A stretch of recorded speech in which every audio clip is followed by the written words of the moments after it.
নমস্কাৰ সকলোকে। এয়া দেখিছে আপোনালোকে ষ্ট্ৰবেৰী লাগিছে। আমি অনলাইনতে প্ৰথমে পুলি আনিছিলোঁ, আপোনালোকক ইতিমধ্যে মই জনাইছোঁৱেই। আৰু এনেকৈ অনলাইনতে বেগবিলাক আনি ষ্ট্ৰবেৰী লগোৱাৰ প্ৰয়াস কৰিছোঁ আৰু আমি সফল হৈছোঁ। এয়া সুন্দৰকৈ ষ্ট্ৰবেৰীবিলাক লাগিছে। কালি অলপ চিঙা হ'ল বাবে অলপ কম হৈছে, তথাপিও ষ্ট্ৰবেৰী লাগি আছে, আপোনালোকে দেখিবলৈ পাইছে। আপোনালোকে ঘৰতে এনেদৰে ষ্ট্ৰবেৰী লগাব পাৰে দেই, সুন্দৰকৈ লাগে।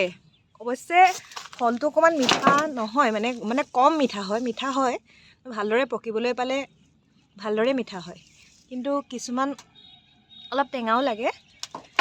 কিন্তু আমি ঘৰতে ষ্ট্ৰবেৰী এয়া দেখিছে আপোনালোকে লগাই আমি খাব পাৰোঁ। আৰু লাগিলে বৰ ধুনীয়াকৈ লাগে, ফুলৰ দৰেও লাগে। আৰু সাৰ নিদিয়াকৈ কেৱল গোবৰ সাৰ প্ৰয়োগ কৰি আমি ষ্ট্ৰবেৰী খেতি কৰিব পাৰোঁ।